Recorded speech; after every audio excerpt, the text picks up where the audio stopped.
Voilà, Mishnah dans Pirkei Avot Perek, Mishnah Dalet. Asara Nissim Naasu Lavotenu Bemitzraim Asara Layam. Donc il y a 10 miracles qui ont été faits à nos ancêtres en Mitzraïm. Il y a 10 miracles qui leur ont été faits. Et aussi 10 miracles qui leur ont été offerts au moment de Kriyat Yam Souf.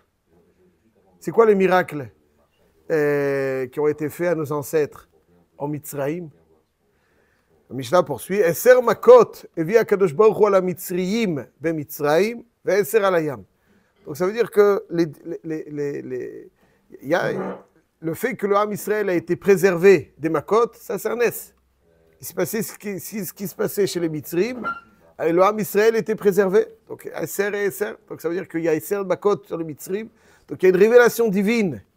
Lorsqu'il y a une révélation divine, elle détruit la Toum'a et elle construit la Kedusha. Ou plutôt, elle construit la Kedusha et donc détruit la Toum'a.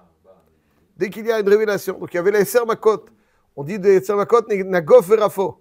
C'est-à-dire qu'il frappait ces Makot-là qui frappaient les Mitzrim, élevaient le Ham Israël. C'est des Nissim. Nissim, c'est la Shonnes. Ça les élevait. Ça leur permettait d'aller encore plus haut, plus haut, plus haut. Donc les Asara Nissim qui ont été faits à nos ancêtres en Mitzraïm, c'est les Makot qui ont été faits au Mitzrim, qui ont finalement permis au Ham Israël de devenir plus grand. Et aussi à la Yam, il y a eu Eser Makot. Et quels sont les Eser Makot? Donc, des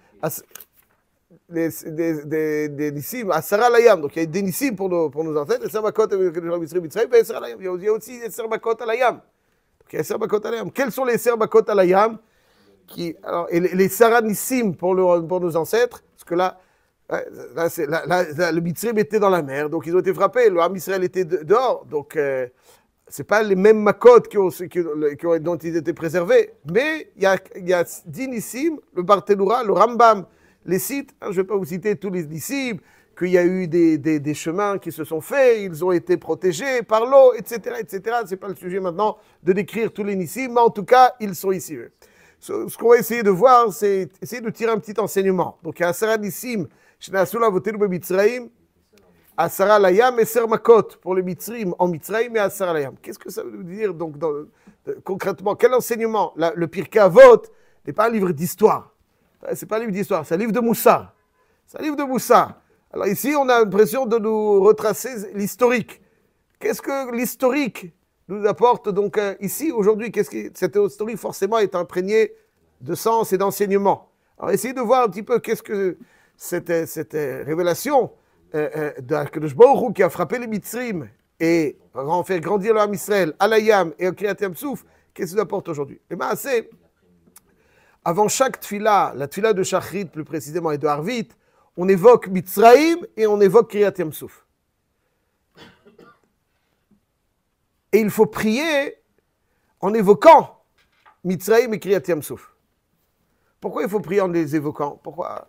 Qu'est-ce que ça va faire? Yetziat Mitzraïm, c'est Yetziat Mitzraïm, la tfila, c'est la tfila. La Gemara dit meforash dans Masechet Brachot que Daf Dalet, que Ezeu ben Olam Haba, c'est celui qui fait Somer Geoula chez l'Arvit, les tfila chez l'Arvit. Donc ça veut dire que ça propulse un homme vers l'Olam Haba.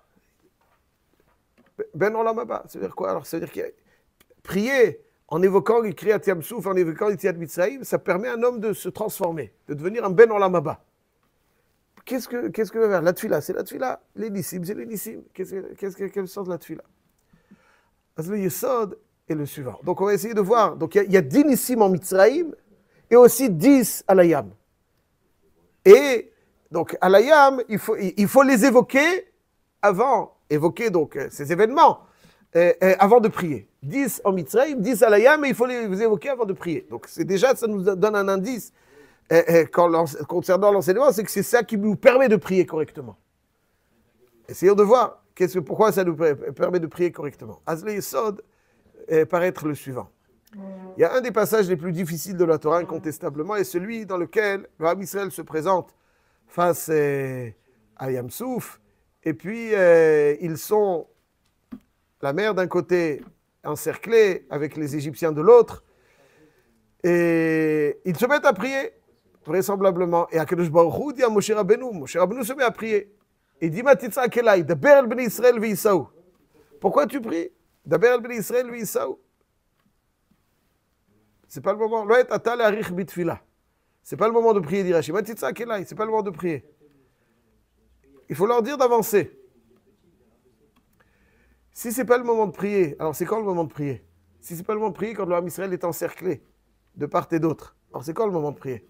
C'est quoi ma titzak elai? Lo et ata le'arich bitfila. C'est quand? Sans vouloir trop rallonger là-dessus, mais le Yesod est le suivant. Le Ham Israël, quand ils étaient au bord de Yam Souf, n'avaient pas suffisamment de zruyot. Ve'at ayrom ve'eria. Ils n'avaient pas suffisamment de zruyot.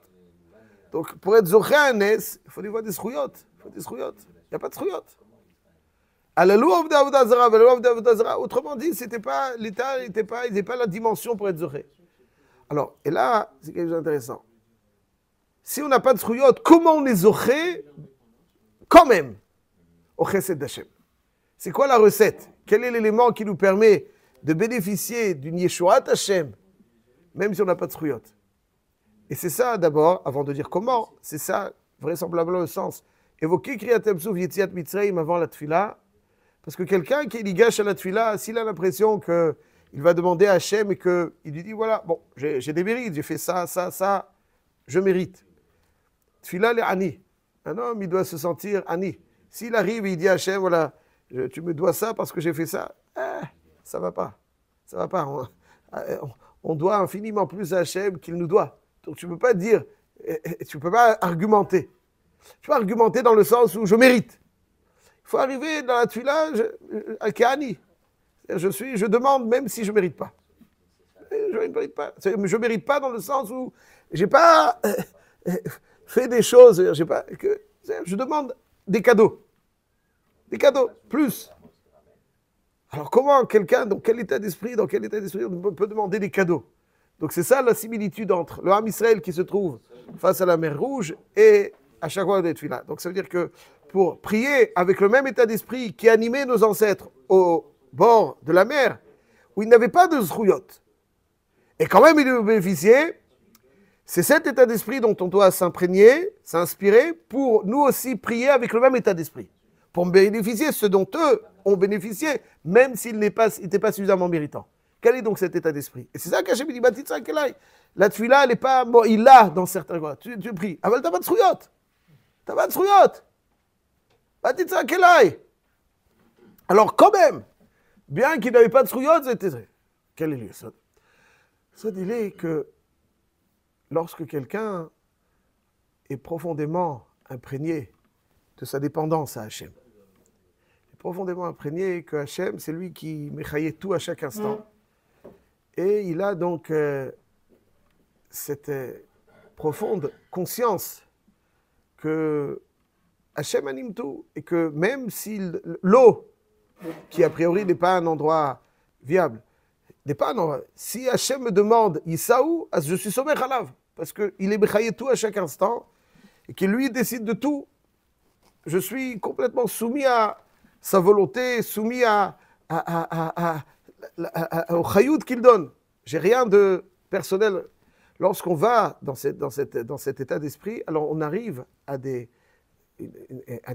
zones dans les sphères qui nous permettent d'avoir des cadeaux sans mérite. Sans mérite, ça veut dire qu'on ne prend pas les mérites. Si tu ne vis pas avec suffisamment ce sentiment imprégné, donc émotionnellement je parle, de ce bitachon, de cette confiance à Hachem, confiance qui offre une sérénité, qu'Hachem, il n'y a rien qui lui échappe. En od bilvado. Il n'y a rien qui lui échappe. Si tu as l'impression qu'il y a une nature qui a son mode de fonctionnement, dans laquelle Hachem peut intervenir, mais il n'y a pas en od bilvado, il n'y a pas émotionnellement le en od bilvado, effectivement, c'est pas sûr que la tefila pourrait être. Mais si tu es imprégné de ce bitachon, ou en od bilvado, je me sens porté par Hachem. Comme un enfant qui est dans la sérénité la plus totale lorsqu'il est dans les bras de sa maman, il est serein. Si tu sens ça, pas simplement tu sais ça, tu sens ça, tu te sens porté, tu te sens orienté, alors même si tu n'as pas de mérite, tu mérites tous les cadeaux. Parce que tu arrives à une darga qui est très haute et qui permet donc de déclencher un flux de brachot, même si... Il y a marqué Rabbi Mach'ovim la Racha. Le Racha, il mérite des... Rabbi Mach'ovim la Racha. Va'boteach badonai, Chesed yesovevenu. Et Chazal disent que même le Racha qui est boteach b'Hashem, il mérite le Racha, il ne mérite pas. Il boteach b'Hashem. Boteach b'Hashem, Chesed yesovevenu. Matitzak Elai, c'est-à-dire que l'homme Israël devait faire preuve d'un bitachon, d'un sentiment de sérénité, que même si Hachem leur demande de rentrer dans l'eau, qui n'est pas viable. Si Hachem il dit, c'est ce qu'on fera, parce que c'est lui qui anime tout à chaque instant.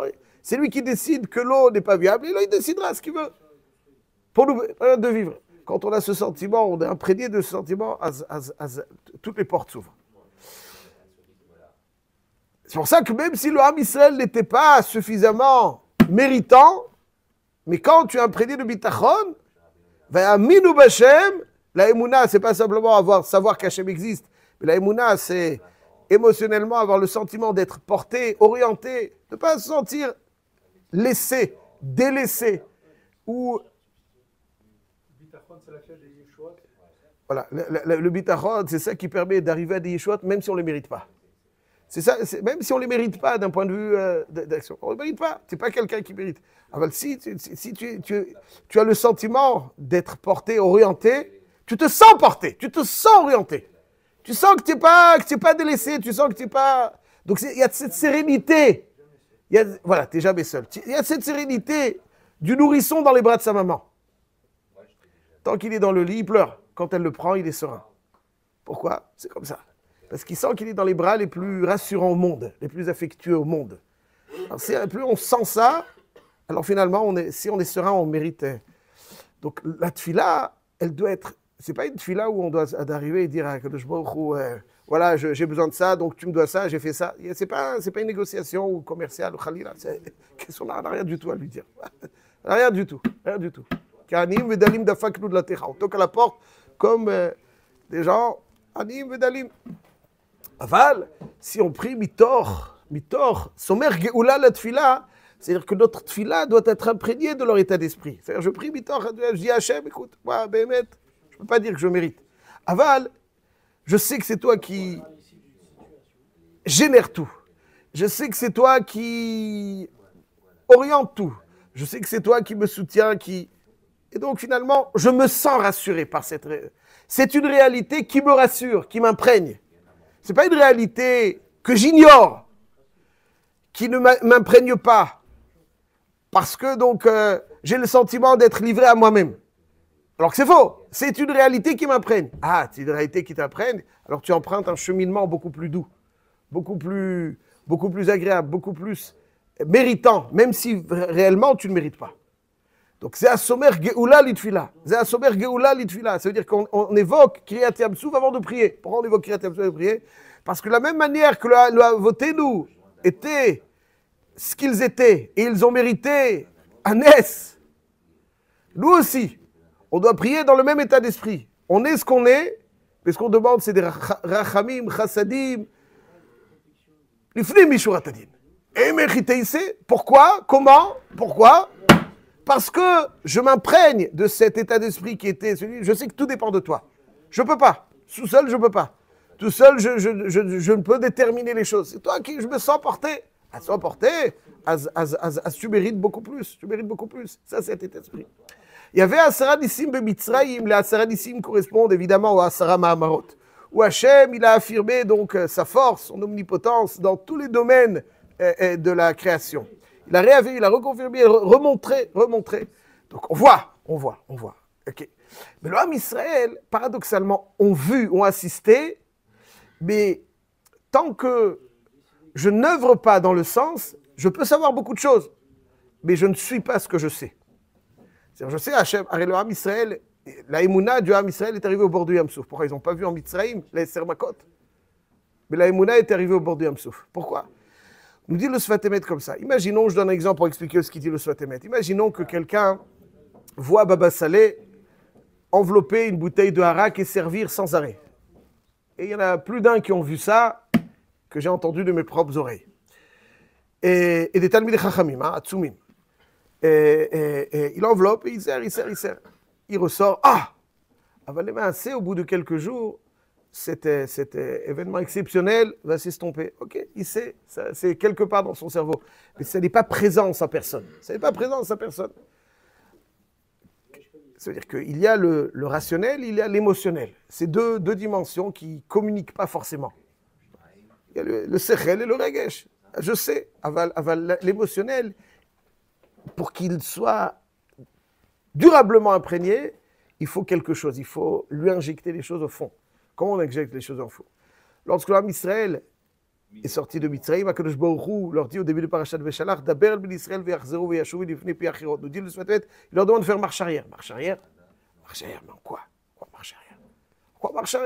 marche arrière? On est en train de se... Mais Hachem dit, on le fait. Ça provoque Paro, c'est se jeter dans la gueule du loup une nouvelle fois. Il dit le Sfatemet, c'est parce que le Ham Israël a assisté passivement. Lorsque j'assiste passivement, c'est quelque chose qui n'est pas forcément ancré en moi. Un homme est ce qu'il fait. Il ne fait pas seulement ce qu'il est, mais il est surtout ce qu'il fait. Lorsqu'Hachem leur demande de reculer, c'est-à-dire qu'ils vont maintenant s'inspirer des serbakot auxquels ils ont assisté passivement pour les imprégner en eux. Et là, ils mériteront Kriyat Yam Souf. Donc l'objectif, depuis Yetziat Mitzrayim jusqu'à Kriyat Yam Souf, c'était de faire basculer le Ham Israël de ce savoir, de cette conscience rationnelle de l'omnipotence d'Hachem pour le ressentir. Et on ressent les choses quand on agit en harmonie avec ce que l'on sait. Et donc il fallait qu'ils agissent en se jetant dans la gueule du loup, entre guillemets, sur la base de ce qu'ils ont vu, et là ils s'imprégneront de cela. Et lorsque nous on prie, alors finalement on exprime aussi, ce que l'on sait. Mais il faut prier dans cet état d'esprit. Je sais, Yetziat Mitzrayim, Kriyat Yam Souf, et dans cet état d'esprit. Donc c'est ça la complémentarité qu'il y avait entre Yetziat Mitzrayim et Kriyat Yam Souf. Yetziat Mitzrayim, c'est les Makot Mitzrayim, c'est savoir. Ensuite, il y a Kriyat Yam Souf, qui n'est pas simplement le savoir, mais s'imprégner donc de ce qu'il y a de s'imprégner de ce savoir pour devenir ce que je sais, pour être ce que je sais. Et ça, c'est véritablement la complémentarité qu'il y a entre Asara Nissim de Yetziat Mitzrayim et Asara Layam. Ils étaient donc là pour être Mechazek la Asara Mamorot dans la conscience juive, c'est Yetziat Mitzrayim, et ensuite dans le cœur juif, ça c'est Alayam. Ça c'était Alayam. Donc il devait Alayam, donc le Ham Israël a bénéficié de tous ces pour véritablement qu'il les accompagne. Mais il y a un premier né, ça veut dire après Hachem les a propulsés dans ces lycées. Mais il y a un premier bitachon qui les animait, qui leur a permis d'arriver. C'est-à-dire quand quelqu'un il œuvre pour ce bitachon, Hachem l'aide dans cela. Mais en tout cas, le premier bitachon, c'est d'abord Israël Visaou. Ensuite, il y a eu tout ça pour bien asseoir pour l'historique du Ham Israël. Ça, c'est le Yesod. Kriyat Yam Souf, c'était l'Achdara, c'est-à-dire la capacité d'intégrer ce à quoi ils ont assisté, et c'est ça qui leur a permis de bénéficier de Kriyat Yam Souf. C'est pour ça que nous prions en évoquant Kriyat Yam Souf. Et Zéhu ben Olam haba zasomer geoula litfila, parce qu'il prie mitoch l'argasha de bitachon, dont il va s'inspirer de Yetziat Mitzrayim et Kriyat Yam Souf. Il va ressembler à cette conscience, la même à dire qu'ils ont créé Kriyat Yam Souf. Mitoch, la confiance, cette sérénité. D'abord, Hachem Omer, c'est Tov. Il peut nous protéger dans n'importe quel contexte. Et là, véritablement, c'est quelque chose qui nous fait mériter des choses même qui sont au-dessus. Ça, c'est donc le Yesod de Somer, Geoula, Litfila. Et c'est voilà, de cette façon, avec un bitachon, mais pas un bitachon rationnel, un bitachon émotionnel. Le bitachon, c'est toujours l'émotionnel. La Emouna, le bitachon, c'est la Emouna, je sais, mais la Yedia plutôt, c'est je sais, il y avait Shevotan Levavecha, j'intègre, et mon cœur est imprégné, et donc le signe de la Emouna, c'est la sérénité. Si Béhémet, je suis serein. Je suis serein. C'est que je sais, mais que si je ne suis pas serein, c'est que je sais, mais que je ne suis pas assez imprégné de ce savoir. Et là, lorsqu'il y a cette sérénité, alors effectivement, on mérite les choses beaucoup plus que selon nos actions. Et c'est exactement ce qui a permis au Ham Israël de mériter ce qu'ils ont mérité au bord du Yam Souf. Et c'est cet état d'esprit qui nous permettra de mériter ce qu'on demande dans la tefila. Et c'est grâce à cet état d'esprit qu'on sera exaucé dans toute notre filote. זה הכותרות. Mon frère m'a dit hier, il avait dit Maintenant, il va le faire.